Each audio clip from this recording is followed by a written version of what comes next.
Assalamualaikum warahmatullahi wabarakatuh. Perkenalkan, nama saya Wadani Sarama Cianti, NIM 21650205. Saya Firda Zahra F, NIM 21650183. Saya Faiz Cahya Mukadas, NIM 21650209. Di sini kami akan menjelaskan revolusi industri 4.0.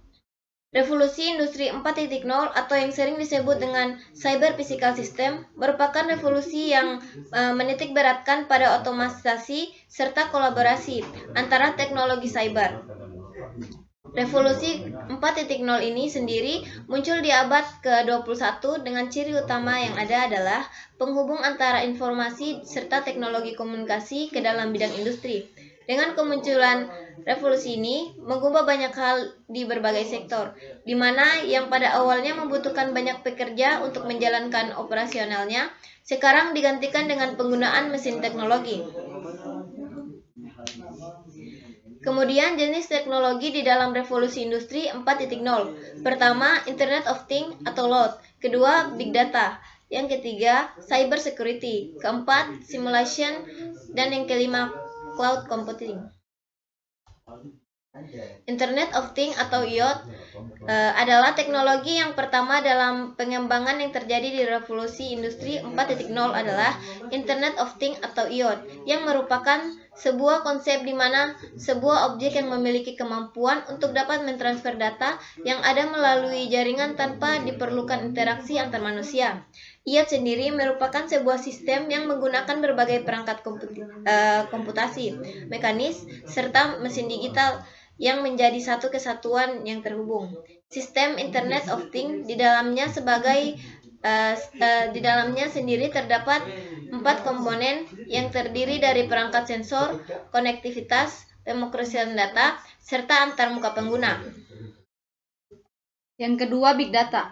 Teknologi yang kedua dalam pengembangan yang terjadi di revolusi industri 4.0 adalah Big Data. Big Data merupakan istilah yang digunakan untuk menggambarkan volume data dalam jumlah yang besar, baik data yang struktur maupun tidak terstruktur.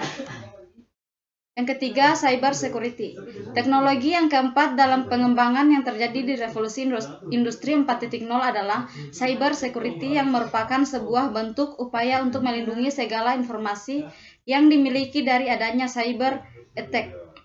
Cyber attack sendiri merupakan segala jenis tindakan yang sengaja dilakukan untuk mengganggu kerahasiaan atau confidentiality, integritas atau integrity, serta ketersediaan atau availability sebuah informasi.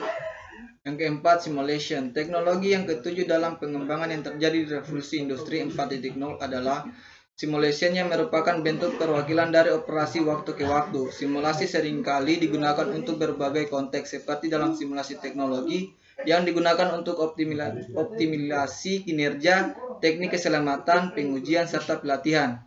Yang kelima, Cloud Computing. Teknologi yang kesembilan dalam pengembangan yang terjadi di revolusi industri 4.0 adalah Cloud Computing, yang merupakan sebuah teknologi yang menjadikan internet saat ini sebagai pusat pengelolaan data maupun aplikasi.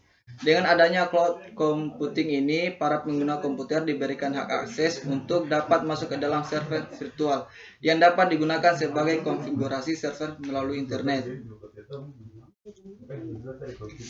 Dampak dari adanya revolusi industri 4.0.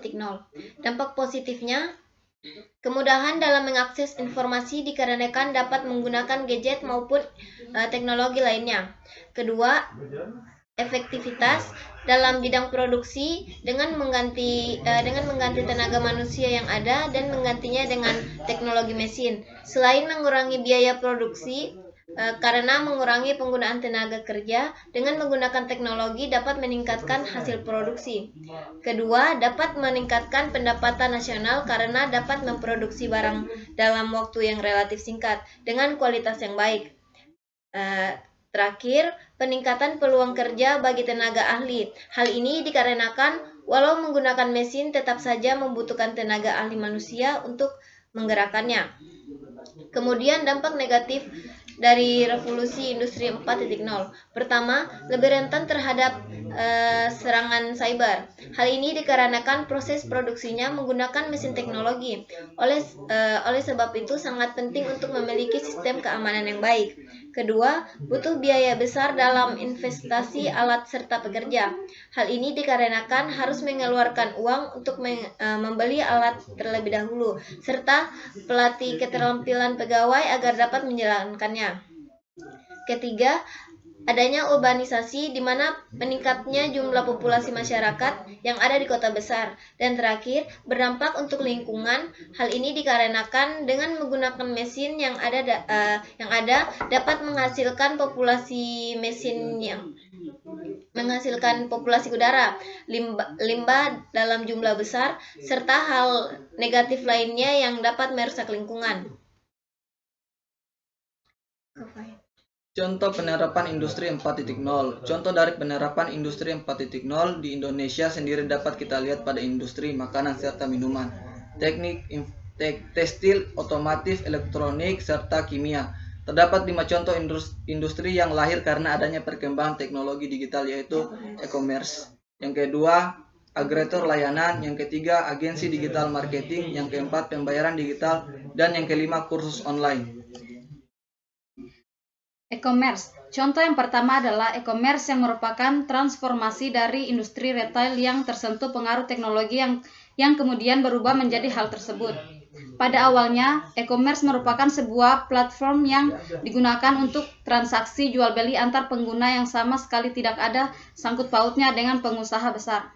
Salah satu platform e-commerce terlama yang ada di Indonesia seperti Toko Bagus, Kaskus FGP, serta Berniaga. Namun dengan seiring berjalannya waktu serta perkembangan teknologi dan infrastruktur logistik, industri e-commerce ini menjadi sangat menjanjikan dan berkembang hingga masuk ke industri retail konvensional. Hal ini terjadi dikarenakan penggunaan e-commerce memberikan pengalaman berbelanja yang lebih mudah untuk digunakan serta nyaman dibandingkan dengan cara yang lama. Mungkin itu saja yang dapat kami presentasikan. Lebih dan kurangnya mohon dimaafkan. Wabillahi taufiq wal hidayah. Wassalamualaikum warahmatullahi wabarakatuh.